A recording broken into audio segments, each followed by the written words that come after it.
they differ from each other. No, we're going to be in Mark 13. Sorry, Mark 13.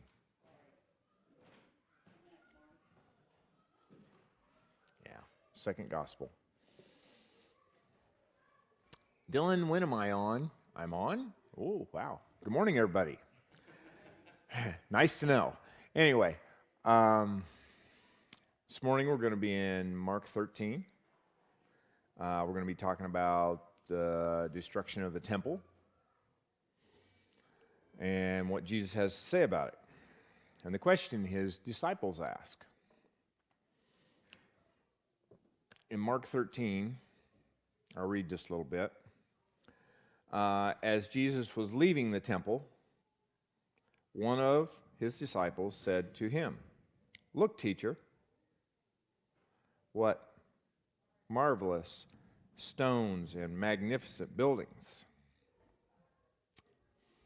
Jesus replied, "Do you see all these great buildings?" He replied, "Not one stone here will be left on another. Every one will be thrown down." If you see a picture of the temple, I was thinking I should have got one so I could put it up, but right now, what's left of the temple is a platform. But there's a mosque sitting in the middle of the platform. If that's not a desolation to the Jews, I would think that would be. But right now, there's a mosque platform there. All that's left is the big blocks that it's set on originally. And they were so huge that the Romans didn't take time to get rid of them. But all the blocks that were sitting on top of them were thrown off of it. And then they had no more sacrifice there. That was in 70 A.D. that happened. We'll continue on with the questions they ask him. As Jesus was sitting on the Mount of Olives opposite the temple, I'm reading out of the NIV. It's still similar out of the others. Peter, James, John, and Andrew asked him privately. They did not talk in front of the rest of the disciples, evidently. "Tell us when these things happen." Oh, hey, next year these things are going to happen in the first month. Do you think he told them that? No. So what was their backup question? And what will be the sign that they are all about to be fulfilled? They knew their master. They knew he probably wouldn't give them a time, what they did ask, but they asked what will be the signs of it. And they knew their master well by this time. This is, the next chapter talks about him being anointed by the perfume. Remember the lady pouring perfume on him, and the Last Supper is next. So this is getting close to the end. So he's wanting to give his disciples some knowledge of what's going to happen. And they didn't ask for that. They asked for, when's this all going to happen? You just told us about. Well, he takes the opportunity to tell them some about what's going to happen to you. And some people will take this, what happens to you, and move it ahead. I'll show you why. I didn't say they were right. I just said I'll show you why they think it is. And Jesus says to them, "Watch out that no one deceives you." Good advice for us today. "Many will come in my name, claiming I am he, and will deceive many. When you hear of war and rumors of war, do not be alarmed. Such things must happen. But the end is still coming." In other words, the wars we have, they're not the end of it. The wars between us, our squabbling, means nothing. But it's going to happen. You know, they say, well, there'll be a big war and, it's going to be the end. Well, no, he doesn't say that here. But that doesn't really have anything to do with the temple falling down, does it? And going away? No. Let's see. Things happen. Nation will rise against nation, and kingdom against kingdom. There will be earthquakes in various places and famines. These are the beginning of birth pains. That's something that's used in several versions of this Mark 13. As I mentioned to a lot of you before we got online, that in Matthew 24 and Luke 21 is the basic same story of him seeing the temple and talking about the temple, and the same stories as we'll go through here. We will look at the differences maybe next week.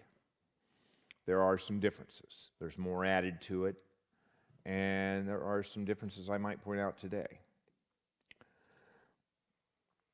And the birth pains. So a woman has birth pains.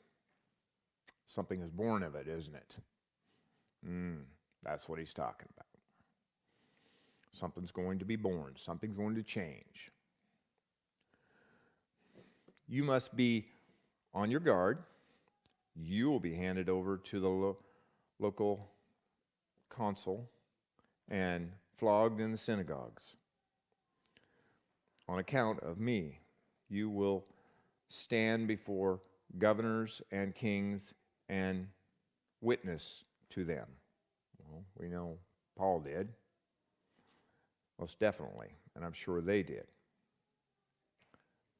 And I can think of a couple coincidences. But here's a phrase that's said in many places in these, and it says, and the gospel must first be preached in all nations. In other words, he's given is it almost all nations? I don't know. I've heard some say we're getting close. They say we need to have the gospel preached in all. Some scholars think that's an important deadline he added in there. Whenever you are arrested and brought to trial, do not worry beforehand about what to say. Just say whatever is given you at the time. For it is not you speaking, but the Holy Spirit. Now, wait a minute, they haven't got the Holy Spirit yet. Do they really understand what the Holy Spirit's going to do to them? Oh, I don't think they have a clue. Because I'm sure if you told Peter he was going to go out and preach to a huge crowd, he would have went, I'm just a fisherman. I know I don't do things like that. Well, we do the same thing in today's world. Through the Holy Spirit, we do things that we never would have thought we'd do. Me standing here? No. Let alone reading this to you would be crazy. 10 years ago. Now, way back when I was in my 20s, when I received God, I started moving this direction. It took a while. It takes events, things he brings to you, gifts. Holy Spirit moves, and you don't even know it. You wake up one day and say, who am I? If you let it move amongst you and depend on it.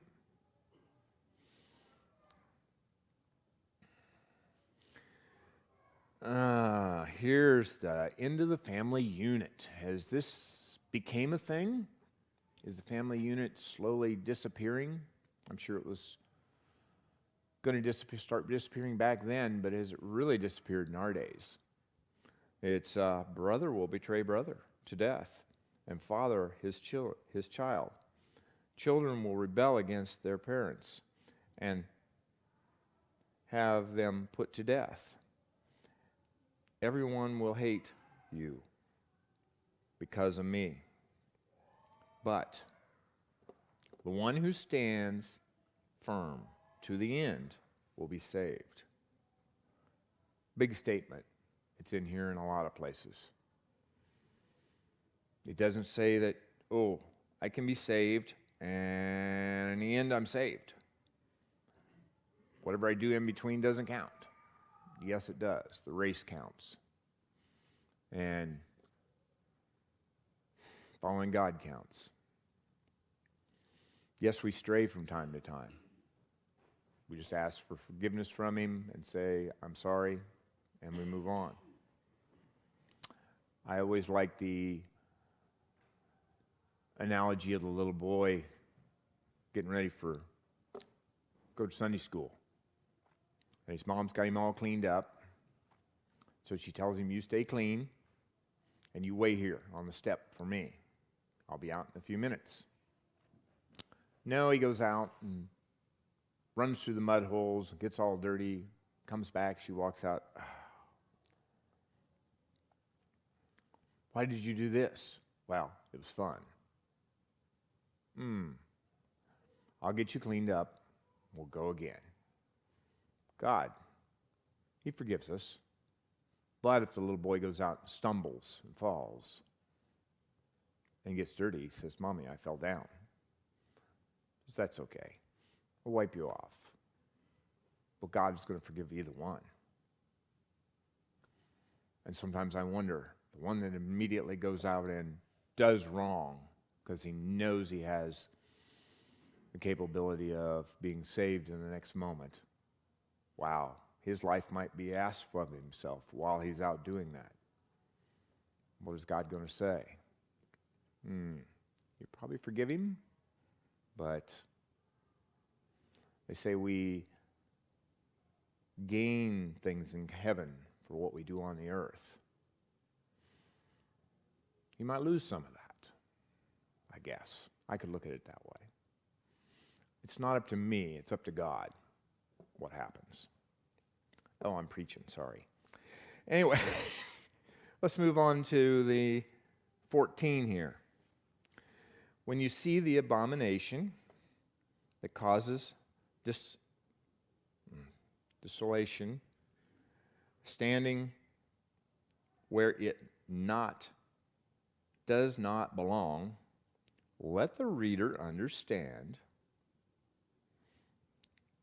Then let those who are in Judah flee to the mountains. Strange passage, isn't it? Especially when he says, let the reader understand. I have read some on this, and some say, well, maybe the author was trying to worry the Jews and get them out of there, because in 70 AD they destroyed the temple. Most think this is about 70 AD. Some think want to bring this clear past us to the end of time just before it. I'll show you why. Some think that. I don't. I think this is all about who are we talking to? Who's he talking to? He's talking to his disciples about what's going to happen. What's going to happen to them? You'll see. He's going to mention that here in a little bit when we have a break, and he switches gears. I would say this abomination was standing where it ought to not be. In 70 AD, the temple was totally thrown off its platform, and the Romans did it. Well, it could be standing on the platform where they ought to not be, where the holy place stood before, would be the Romans, in my opinion. Some want to say that they put up an idol there. Some will say that it's about the Antichrist at the end, and it's going to be a statue to them or an image of them. No. I think the Romans were there. Romans weren't supposed to be in the holy place. They were Gentiles at that time. They weren't supposed to be there. But as you see, after Acts, the Gentiles start moving in.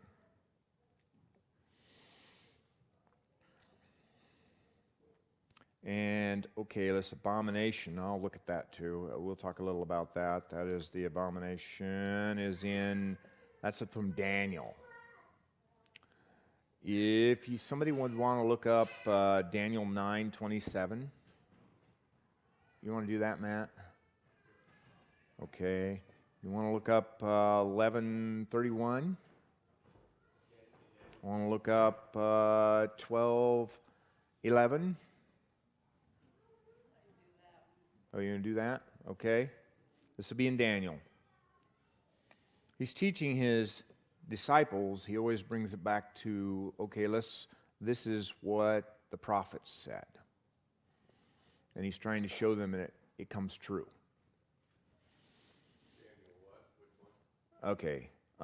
Daniel 9:27, 11:31, and 12:11.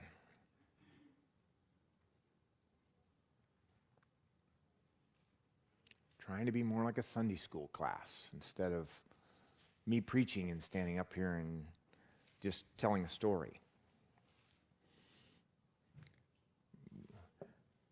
Which one you got? I got 11:31. You want to read 11:31? His armed forces will rise up to desecrate the temple fortress and will abolish the daily sacrifice. Then they will set up the abomination that causes desolation. With flattery he will corrupt those who have violated the covenant, but the people who know their God will firmly resist him. That was 32. Yeah.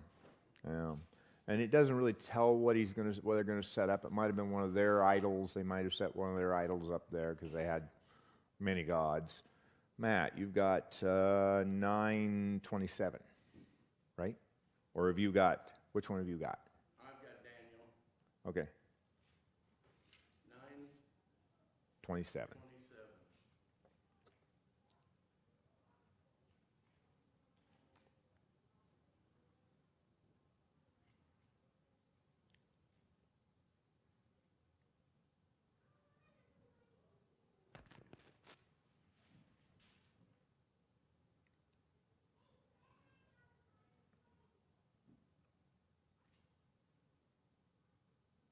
I'm having a hard time finding it. Okay, who's got? You got one?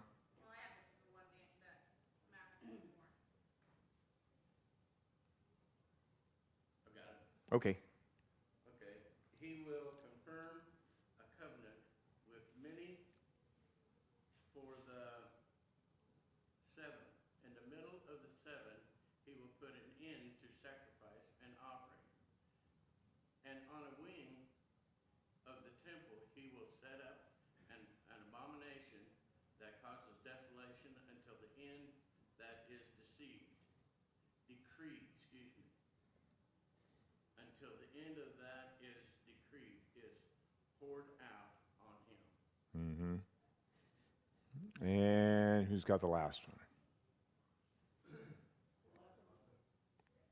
12, 11? Have you got it? Okay, hey. Okay. The time that the regular sacrifice is abolished and the abomination of desolation is set up, there will be 1,290 days. Yeah, that's probably days. When they say days, I kind of consider it days. Some people want to move it into all sorts of things about days. This did this in 70 A.D. More than likely, they think they put some of their idols up on the Temple Mound, is what they think. I think that Romans just standing there would be an abomination to them on their holy ground. Okay, I'll move ahead a little more. It kind of tells you kind of understand what the abomination was about. It's about the temple being destroyed then. We don't have a temple today. I think there's a mosque on the Temple Mount today, if I remember right. Not something Jewish at all. I've heard they want to put another temple back up there, but it's not. To take that mosque down would be like, wow, I imagine a small war going on. Okay, I will move on from there. Okay, and he tells about let no one on your housetop go down or enter the house to take anything out. Let no one in the field go back to get his cloak. how dreadful it will be in those days for pregnant women and nursing mothers. Pray that this will not take place in winter, because those who will be days of distress unequaled from the beginning, when God created the world, until now, and never to be equaled again. Wow, that's... Of course, the Romans took Christians and put them on poles and dipped them in tar and put them around the city to lit them up, and put them around the city to light the streets.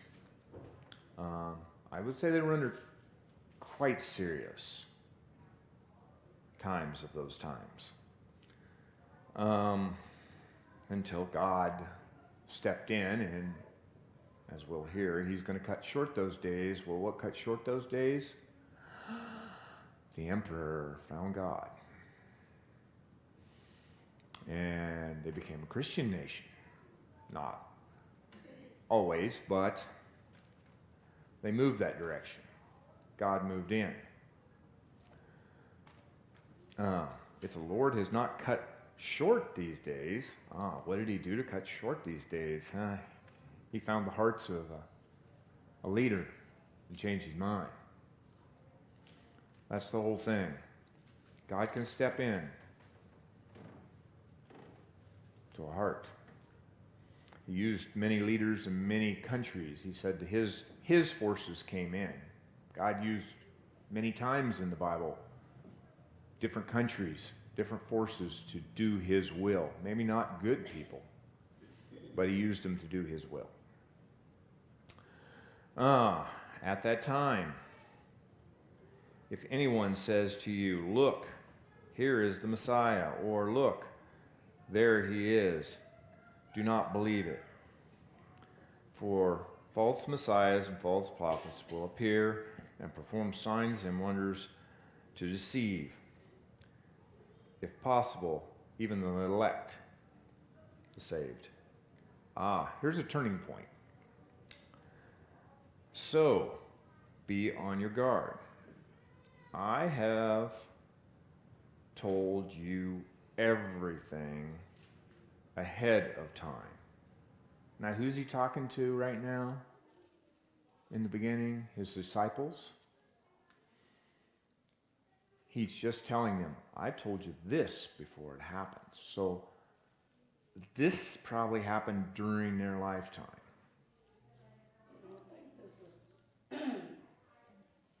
You don't think this Daniel isn't explaining what's going to happen in the future? Well, Jesus puts Daniel in here.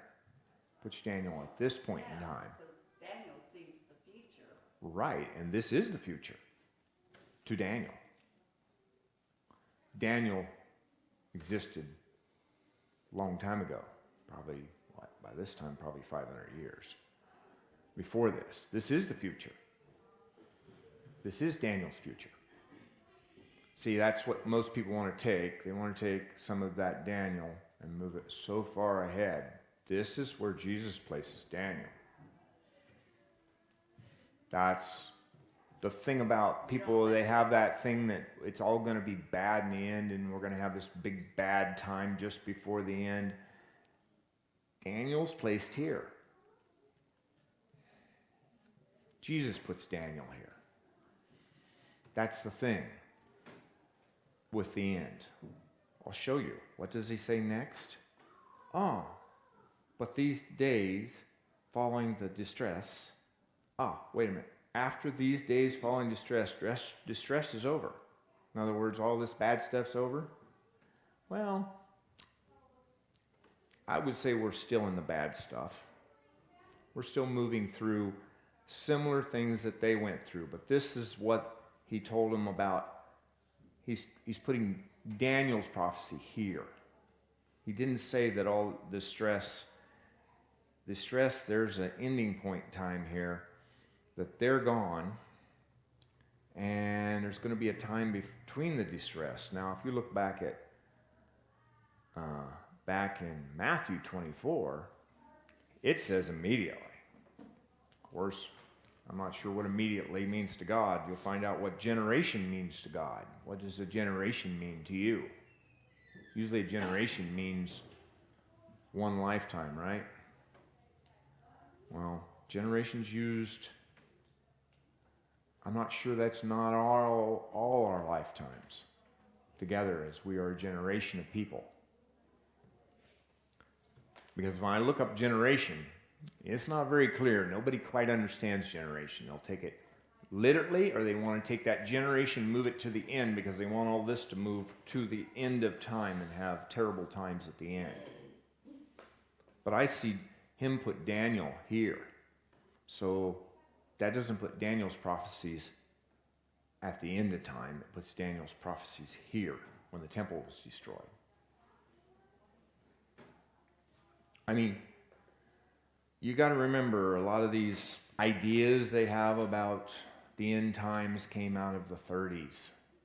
Ray preached from it here and talked about it. They came out of the 30s. They were one person's idea of pulling this stuff together out of here and moving it to the end of time. So there was this terrible time at the end of times. And they even, some believe Jesus is going to come again and then he'll come in the end. Well, no, he doesn't talk about that. Here's the next thing he talks about. But in those days, following the distress, the sun will be darkened, and the moon will not give its light. The stars will fall from the sky, and the heavenly bodies will be shaken. Okay, that's quite the cryptic thing, isn't it? Can the stars all fall from our sky that we know about? The stars, the sun's a star. Can it fall from our sky?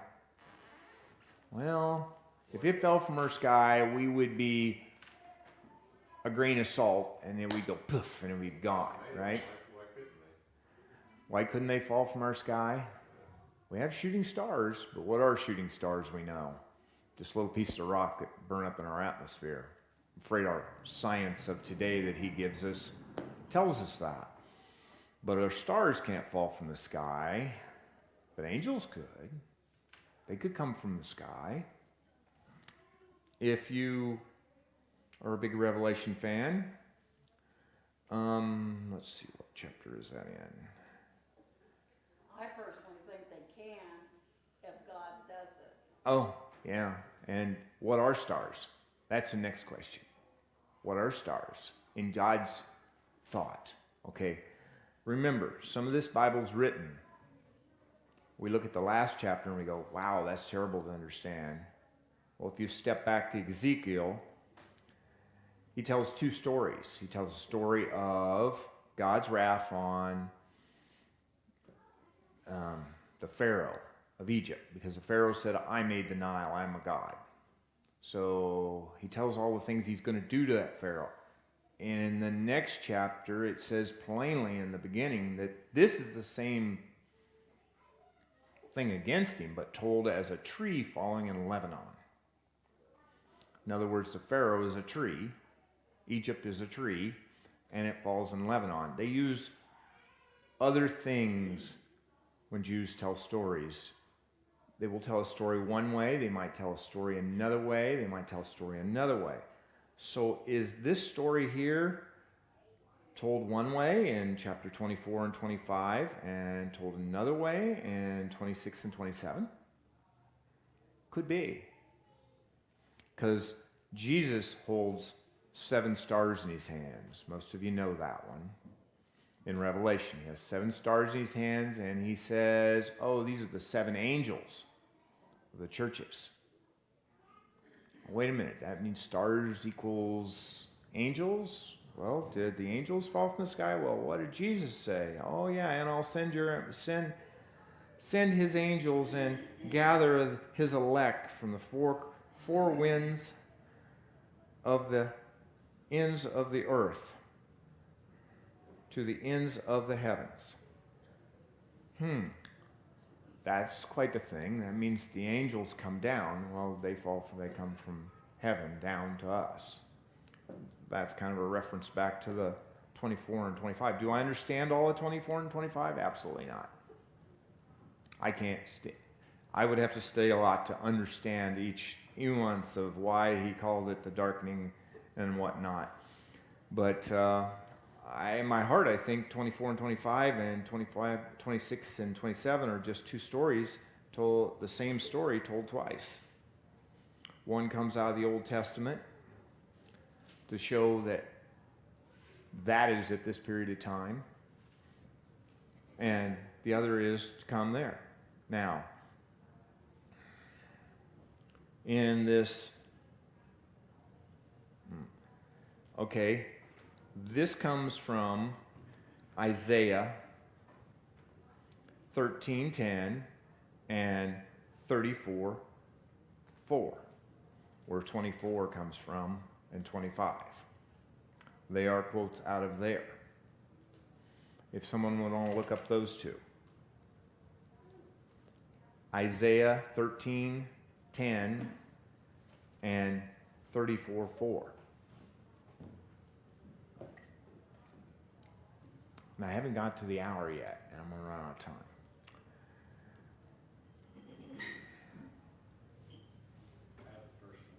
You have the first one? Go ahead and read the first one. Just 10.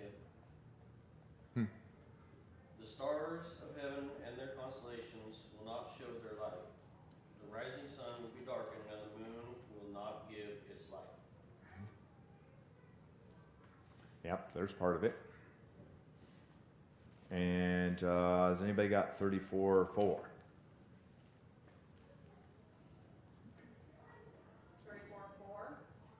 34:4.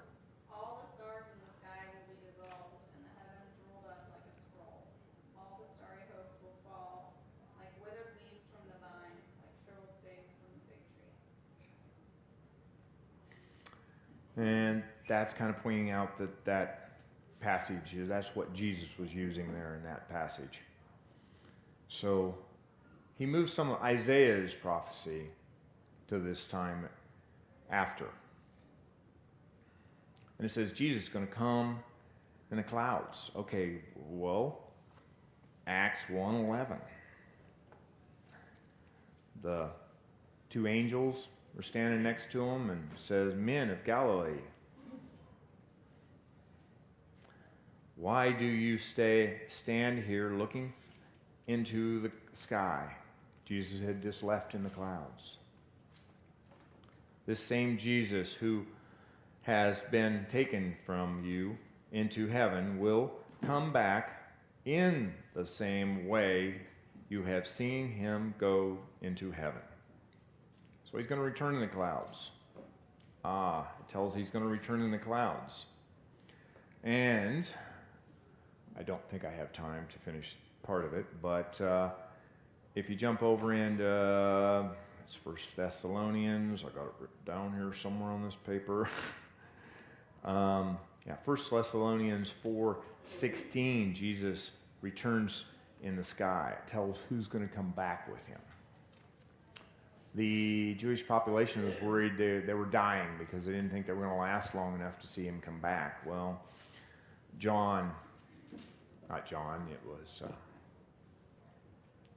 Paul tells them that the dead will rise and come to the clouds, and then we'll rise and come to the clouds.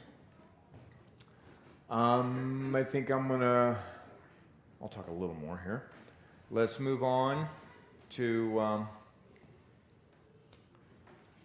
okay. Now learn this lesson from the fig tree. Oh wow, he's going to answer one of their questions. How do I know the timing of this stuff? He says, now learn this lesson from the fig tree. As soon as the twigs get tender and its leaves come out, you know that summer is near. There you go. That's his lesson to them. Now, if you can master that lesson, you'll know more about when it's going to happen. Isn't that quite the cryptic lesson? You have to master that lesson to know. Even so, when you see these things happen, you know that it or is near. He is near. Right at the door. Truly, I tell you, this generation will certainly not pass away until all these things have happened. Isn't that quite the statement? So, what is your thoughts on generation, I ask? And it says, heaven and earth will pass away, but my words will never pass away. Aren't those two statements interesting? So what's a generation? He's giving a lead that, what's a generation? Is that our humanity? Us? That's a good question when he considers a generation, isn't it? You take it literally, it's a lifespan. In the Bible, when he says it, I'm just not sure what he's talking about. If he's talking about it, I think he's talking about our lives and humanity. And heaven and earth will pass away. Wow. He says heaven and earth will pass away. So heaven's where God is, right? Ooh. Well, you got to get into Revelations and learn about the new earth and the new temple and the new Jerusalem that's going to come, and he's going to be here with us in the end. Well, I think we'll stop for the day and hour, and maybe I'll continue that next week. Any questions, anybody? I know there's questions, and I don't have all the answers. I can tell you what I think and my thoughts, but I think we're still waiting on Jesus to come back, just like the rest of the world was before they come up with this idea in the 30s that there was going to be this terrible period of time at the end. I think we're like the Christians before that. They believe Jesus is coming, and that's it. When he comes, he's going to sort us. You're going to see this. There's parables to go with this last part. One will be here and one will be gone. You think about that. Who's going to leave first? Who's the one taken and who's the one that stays? Oh, there's an argument for both directions. But just think of this. You know of the parable of him sorting his sheep and goats. You know of the parable of him sorting his weeds and his wheat. You know that parable. He was talking about such things like that when he was talking about that. So he's going to sort us. All of a sudden, we're going to be here and here. It says that the believers will be up in the clouds. We'll go meet him in the clouds. But it says we're going to go to meet him in the clouds. But he's coming back here. So we get to come back here with him? Good question. That's starting next week. Okay, thank you, Dylan. You want to shut me off? Thank you, everybody, for being with us. Am I out?